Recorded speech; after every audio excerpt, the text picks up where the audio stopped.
yung OJT natin na ginagawa po tuwing Sabado. Dala ko kayo papasalamat ay meron pong mga membro tayong napakamahihiyain talaga nung una. Ngayon po ay natututo na po na magsalita sa mga tao po.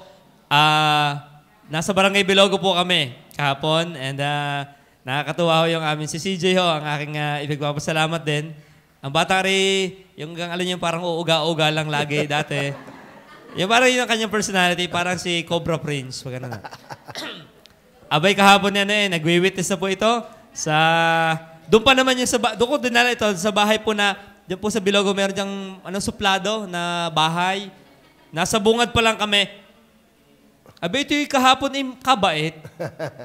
Mabait.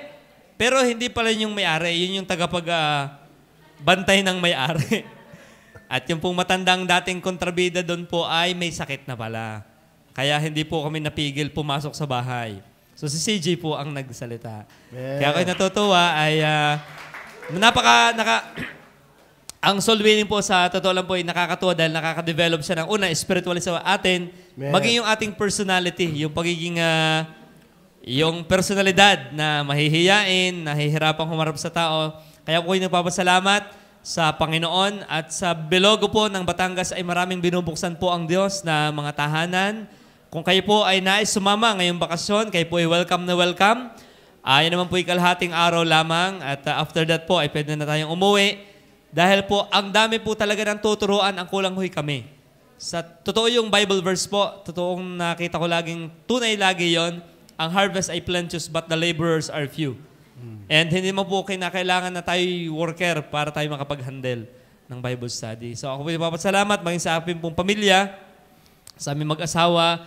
Salamat po sa Panginoon at ako po may asawa na magaling manaway sa akin. At ako po nagpapasalamat po sa amin ding anak, sa akin pong kapamilya, particularly sa akin ng bunsong kapatid na narito po ngayon.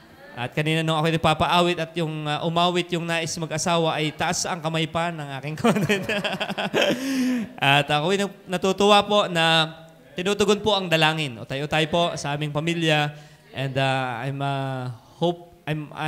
I am hoping. Sabi nga nung nabasa kong verse kanina, hindi yung if you can, yung sabi nung lalaki, kung kaya mong pagalingin ang aking anak, Jesus. Ang sabi ni Kristo ay, kung kaya mong manampalataya. Yung if ay hindi sa Panginoon kundi sa atin. Kaya ako pinagpapasalamat na I believe na ang Panginoon ay gagawa sa aming buong pamilya na kami ay magkakasama-sama ulit maglingkod sa Panginoon in the days to come. So ako pinagpupuri at nagpapasalamat sa Panginoon. Yun, sige po. Sinong